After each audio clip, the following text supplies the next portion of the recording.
Hello, my loves. Welcome back to Chemistry with Kismet Tarot. I am Monica, the Kismet Chemist. If you're new to my channel, welcome to the family. I am honored to have you here. If you're returning, welcome back. I have missed you. This is actually going to be a very short collective message. It is not something that I planned on, and the last time I didn't plan on one, I sat here and bawled my eyes out and talked to you guys about imposter syndrome. And I find it absolutely beautiful how Spirit wants to come full circle on these kind of things and asks me to share the full circle of these things. Because in that video, I talk about an initial reaction, an initial mindset reaction that I have when I'm starting a new project. And lo and behold, I just got done eating because I haven't really given myself much of a break today because I've been writing all day.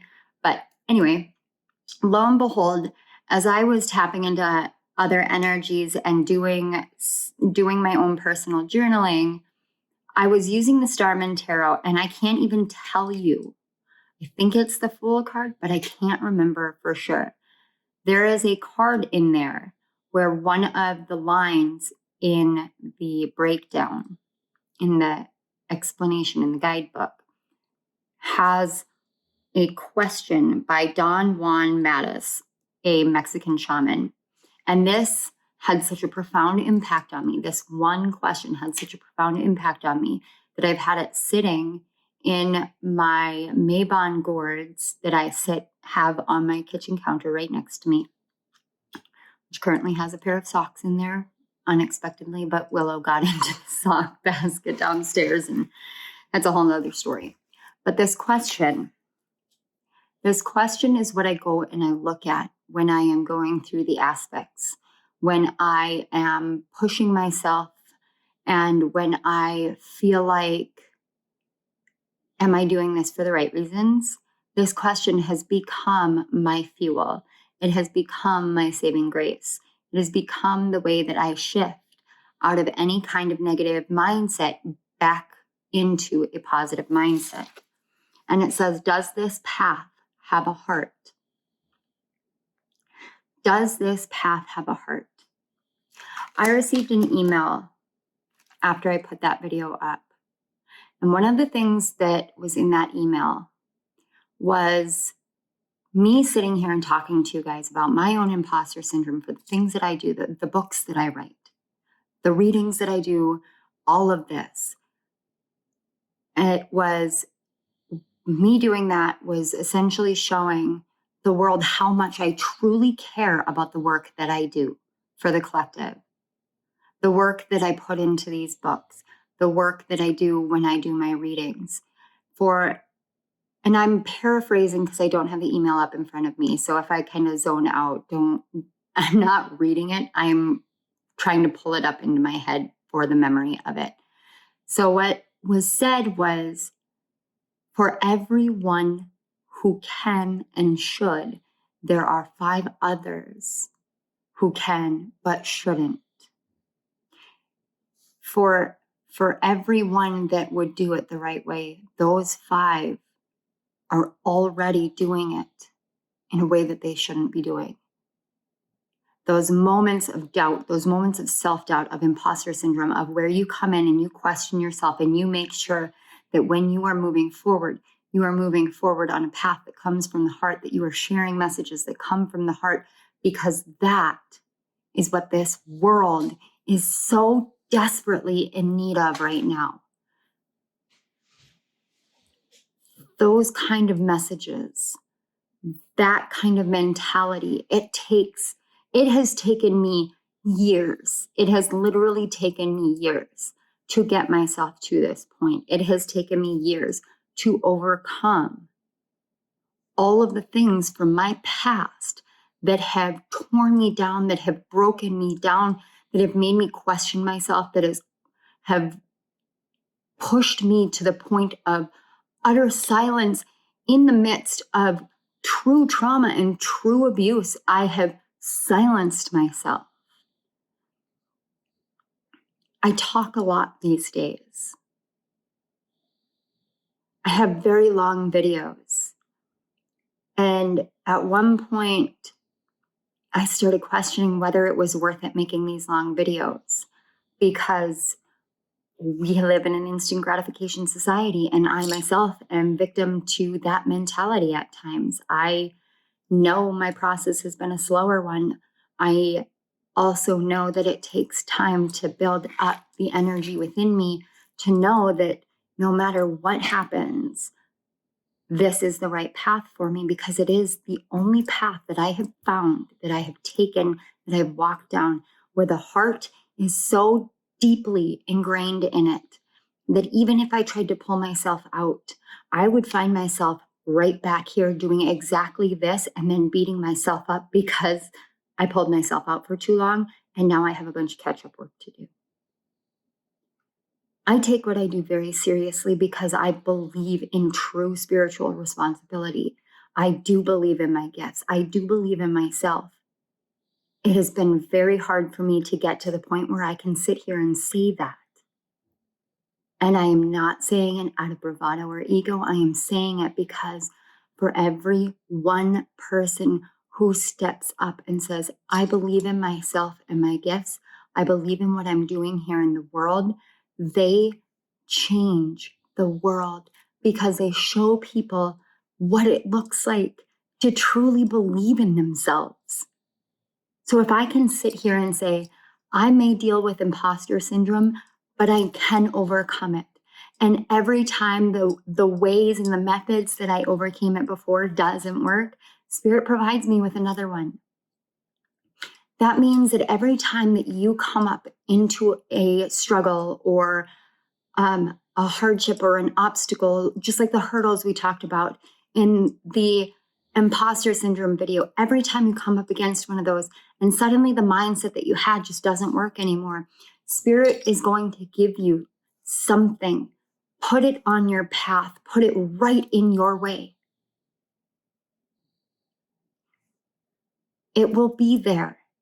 It will be blaring just like a huge ass caution sign out on the highway.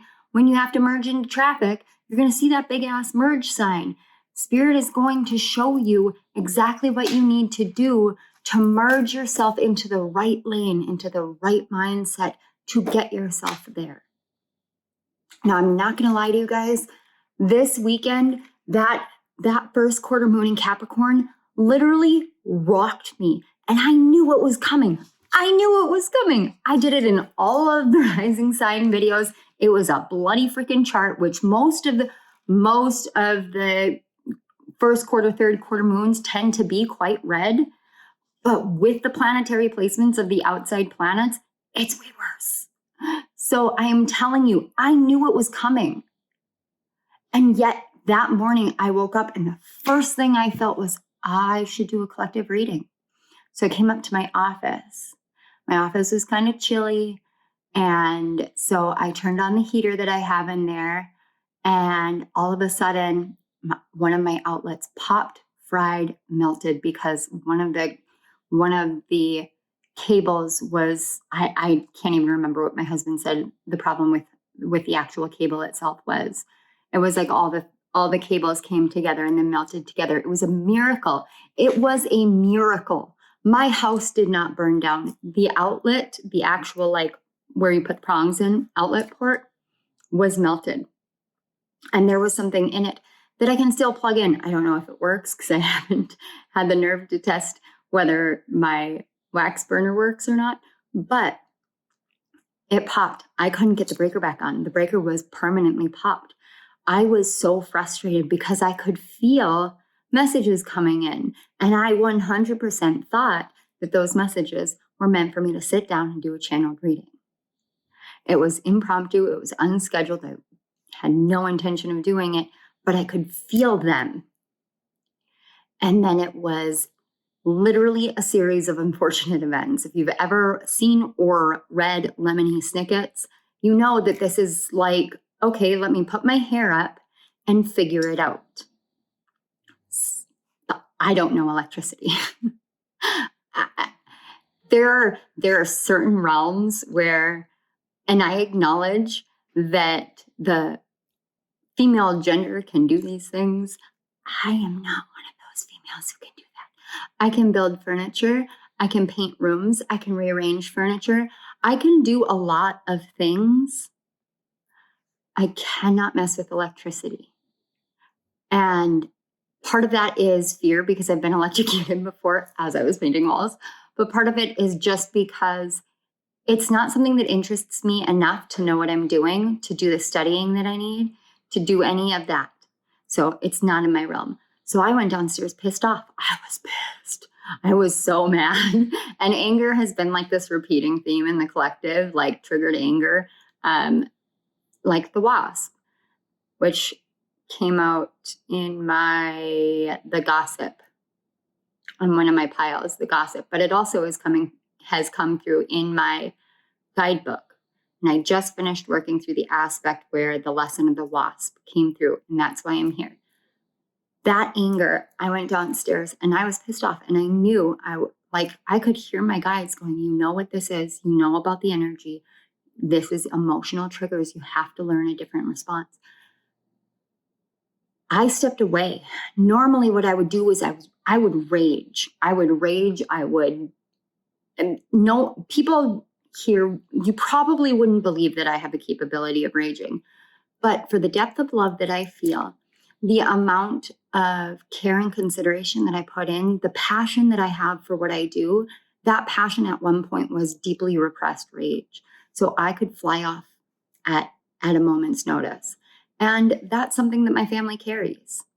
It's literally a generational wounding on my dad's side, this uncontrolled rage. And it comes from all of these things that we feel like we can't say. And so we have maladaptive coping mechanisms. And once I realized that I had inherited those and started perpetuating them in my life, I started healing them. I went downstairs and I raged to my husband, and then I started doing laundry because I was just so pissed off. I was like, well, I don't have an office now, because literally every outlet was gone. I couldn't turn the lights on. If I flipped the light switch that controlled the outlets, I could pop the breaker. But if I went upstairs and flipped the outlet back on, or even just the outlet that controls the main light on the ceiling, the breaker would pop. So anytime you would activate any of the electricity in that room, the breaker would pop. So his initial reaction was something that happens often. He's like, well, I'm not an electrician. I don't know what you want me to do. And I was like, I don't want you to do anything. I said, I was just saying, like, this is a problem. I've mentioned it before. But of course, because the energies are heightened and tense, and my dogs may start barking here, just to let you guys know, because I don't know if you guys caught it, but the mailman just walked by. And so usually if they come and deliver, my dogs get a little bit, I don't know. I'd like to say that they're like protective, but really, like, if I were to open the door, they'd all like start squirming and like flip over and be like, love me. So they sound scary, but they're not. Anyway, so we had that reaction, and then I calmed down and I was like, okay, we're not communicating. What can I do to communicate? And I flashed back to the notes that I had taken and the energy that I had channeled. Of course, there's Jade responding to the neighbor's dog barking at the mailman. Hi, Jaders. She's one of the funniest dogs ever. She is huge of a dog. And she doesn't realize she's that big. And she's just little, like, oh, it's October. I'm trying to think. So she's a little over a year old. She was born in August of last year. But she still doesn't know how her paws work. And she oftentimes looks like Bambi out on the ice when she's walking or moving, especially on the hardwoods. I'm squirreling. I have a lot of energy working through while I'm working with this guidebook. This is like literally Mars retrograded in Gemini. This is where the brain goes right now. It's been a challenge for me to focus it into these aspects. But anyway, so I was brought back to the messages that I had channeled and the key factors, the Black Moon and Lilith out of bounds, and how she is breaking us free of these exact patterns, these exact cycles that unlike the repressed rage that my family has, and the more that you shove it down versus dealing with it and speaking out about it and communicating, just the simple act of communication. And then I went, okay, how can I do this better? Because Mercury is stationed direct right now, and my emotions are not dealing with it well, because Mercury is sitting in my 3rd house, and I'm thinking about all the challenges of communicating that I've dealt with throughout my entire freaking life. And I'm trying my best to be my best self. And I am going to tell you, I definitely wasn't that morning. I wasn't. But what I did was I'd have moments where I'd step aside and talk to my husband and be like, okay, here's the deal.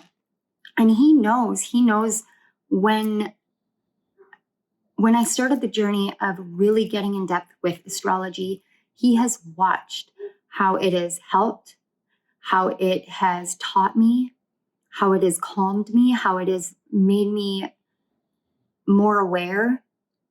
But he also knows how it challenges me when there are days like the first quarter moon in Capricorn. And so I talked to him. I said, here's the deal. And when we finally talked, I had, folded like 3 loads of laundry for myself and the kids, because that's one of my best coping mechanisms, is cleaning. It's very productive in my house. It helps shift the energy. And it's like taking anxiety and working it out in a very healthy, productive way. I couldn't work. I would normally go into like research mode, but I couldn't work at the time because all of my information and everything was in that office, and I just didn't want to pull everything out at the time. So that's what I did. I used my secondary coping mechanism, my backup method. And we got caught up on laundry and things got cleaned up. And then he came down and showed me what had happened. He fixed the cables. We were working together. And what I didn't know was that he hadn't had the cables put together at the time. And so he asked me to pop the breaker again. I went to go pop it, and the cables weren't ready. And so the breaker automatically shot back before I had been able to even pull my finger away. And I literally, and here's the comparison, I literally nearly ripped off my acrylic nail. And if you've ever done that, if you're a woman or anyone who has ever had acrylic nails and you have it accidentally ripped off, and even just a section of it, my whole top of my thumb hurt so bad all day long. Now, on top of that, I am trying to get my emotions settled on a day that I knew all of my emotional triggers were going to arise. So I was fully 100% expecting it to be a difficult day. I expected to have challenges. I expected to find it in significantly different ways, because my stepson's 11th birthday party had been scheduled for 2 weeks, and I woke up that morning and found myself not wanting to go. I didn't want to go. I am dealing with an ovarian cyst right now because it's that time in my cycle. So I am in horrible pain. The night before, I was literally like doubled over in pain in the kitchen. So I'm dealing with this horrible, horrible pain. It's in my lower back. It's in my abdomen. And I've got referred pain on my left side from the right ovary, and all of the scar tissue that I've got in my abdomen from the plethora of surgeries I've had. And I'm dealing with this very physical issue. And when I'm in pain, I don't want to be around people. I just don't. I don't, because I know that I have to mask. And I've spent so much of my life doing that. I was diagnosed with fibromyalgia the day I turned 22. The day I turned 22, I literally got the diagnosis on my birthday. And it was like the doctor looked at me and he said, "You tested, we did all the trigger point tests, all the blood tests, everything else came back clean. This is the only answer I have for you. There is one medication we can try, but there's no cure. There's no answers. And the likelihood is that you're going to be dealing with pain for the rest of your life. And granted, he didn't have the greatest bedside manner. I'm softening the blow from what he said to me, and I'm not softening it a whole lot because you're 22 years old with 2 kids and you're in a toxic, abusive relationship, and suddenly you have a diagnosis of a mystery umbrella illness that just robs your life. It was traumatic. It was traumatic. And so I learned how to mask my pain to my own detriment because I taught myself how to not verbalize pain, how to not deal with it, how to not learn how to live in this state beyond I'm strong enough to keep going. It's one of the biggest reasons why I dropped out of college. There was a day where my pain was so astronomical, my feet hurt, and I could not walk without crying. I tried to take a step. I made it up the stairs and got into my anthropology professor's office. And I looked at her and she goes, "Honey, you need to sit down." And I sat down very gingerly and I burst into tears. I was damn near inconsolable and I just let it spill. None of my professors knew. My classmates had no idea. And she looked at me and she said, "You may not be able to do this. And I'm not saying that because you are not smart enough, because of anything other than that you really need to go take care of yourself because you're a mom and they need their mom and you're hurting yourself doing this." And it was such a real conversation. So I've dealt with the pain, but I don't like being around people when I'm in pain. And I had to go to my stepson's birthday party, and I can handle kids, that's fine, but it's very uncomfortable being around my husband's ex-wife. We have a very tense relationship, and it's not for a lack of trying on either side. It is a genuine, completely opposite personalities, mindsets, ways of operating, and especially ways of parenting. And we have had to learn what areas to co-parent on and what areas to parallel parent on. I have learned great, amazing things from her. I have been able to count on her in situations where you would not expect for someone to call up their husband's ex-wife and consult them. But I have done that. And I have had moments where she won't take me seriously because she doesn't want me involved because she likes things her way. And that has caused tension. And I used to internalize it until my husband goes, "You scare her because you don't let her tell you what to do. Like, you speak up for yourself." So it scares her or it makes her uncomfortable. And that to me is okay. That's okay. But that morning, I didn't want to put myself through it. I was already in pain. Like, a plethora of crap had already happened. I did not want to do it. I asked David, I said, "How shitty of a stepmom would I be if I begged off today?" And he looked at me and he goes, "You'd be pretty shitty." And I knew he was right. And he wasn't saying it to be mean.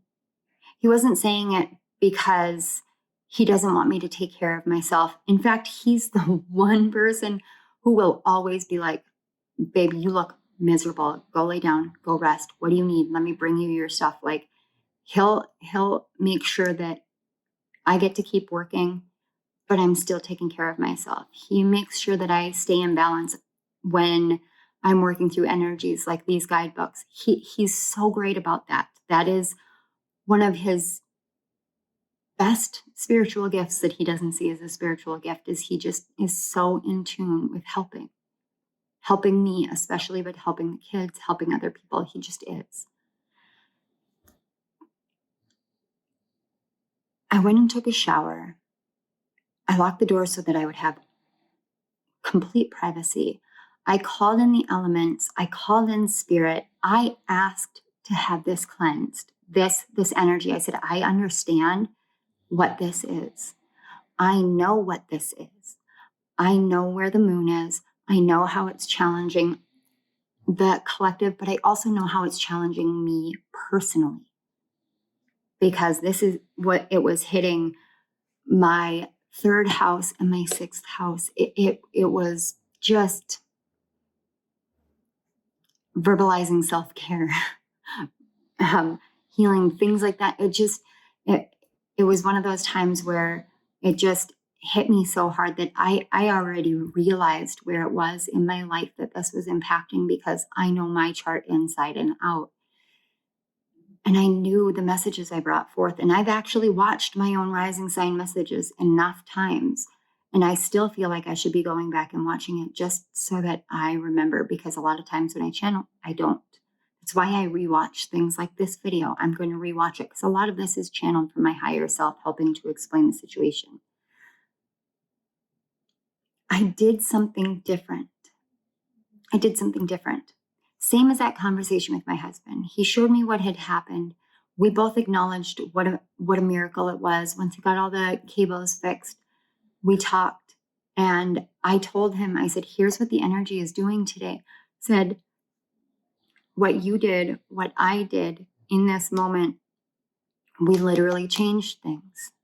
We changed things because in the past, this is what you would have done. This is the reaction you would have had, but you didn't have that reaction. You immediately went to go help, which is what I've always said that I needed from you, is I need you to hear when there are things that I can't handle myself and help me, because I can't do it all myself and I need a partner.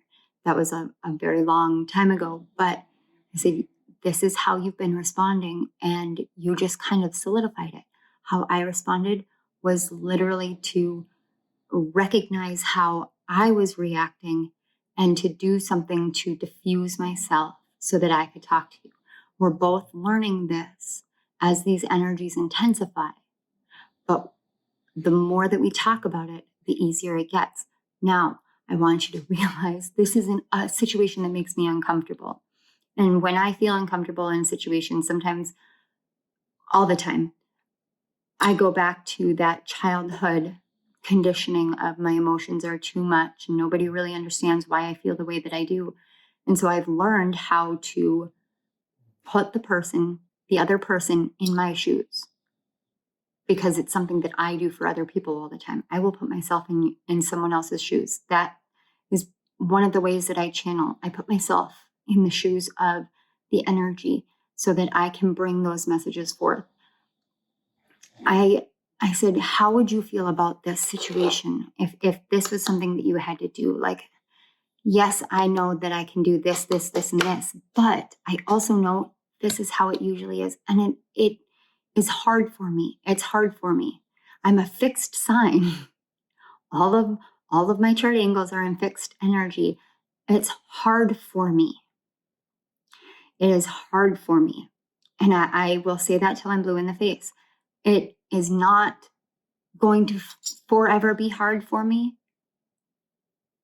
But I understand my own personal energy enough to know that there are things that are hard for me. If you know that you are a naturally fixed sign, then you know that putting yourself into an uncomfortable situation is incredibly difficult.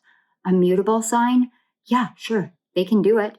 They might feel a little uncomfortable, but they rarely show it. And they can flow so much faster, so much easier. A cardinal sign is like, as long as I get to take the reins, I'm good. As a fixed sign, you have to go into an uncomfortable situation. You need time. You need the time to get all of the emotions out. That moon rocked me, but I made the changes I needed. Every step of this process, every time I feel called to sit here and share with you guys, and I said this wasn't going to be a long message, and it's getting long, but like I said, I talk a lot. Every time I do this, I let myself surrender more so that I can see how to take that fixed energy and turn it into a mutable cardinal energy, how to blend them together so that I stop hindering myself and I am better able to come forward and to help you, each and every one of you that watches my videos and that reads my books. It's no longer a place of me doing these things because it makes me feel good that you guys respond. It makes me feel good to use my gifts, to share my gifts, to sit down and do this stuff. That's what makes me feel good. We're all being asked to realize that no matter how tense the energies are, especially for clairvoyance, no matter how intense the visions are, because they're intense, Spirit is there and wants to talk, wants to share, wants us to hear, wants us to share. Why are my videos so long? Because I put myself into a state of surrender. I put myself into a state of whatever needs to come through me will come through me. Even in times where I have to bring forth information and messages that are about my own inner insecurities and tensions and demons and whatever you want to call it. That struggle that I'm going through, that I am working on every day because I want the world to understand. And Spirit knows this is a huge, huge factor of what I do. And part of the commitment that I have made to this path has to do with it needing to include me being pushed and me sharing these very real things, because I just can feel how much the world needs certain things like this. For people to step up and share the things that we think that we have to hide. And if I have to be the first one to do it, and I don't think I'm the first, but if I have to be the first one to do something, then give me a little bit of time because of my fixed energy to wrap my head around it and then lead me on my way. Give me the strength, walk beside me. These are the things that I talk to Spirit about and ask Spirit for. If you are struggling right now because the energies are tense everywhere, the messages coming forth, man, they've been coming for a while. I got to tell you guys, and this is not me glomming on to Awakening Spirit and Cindy's tornado warning.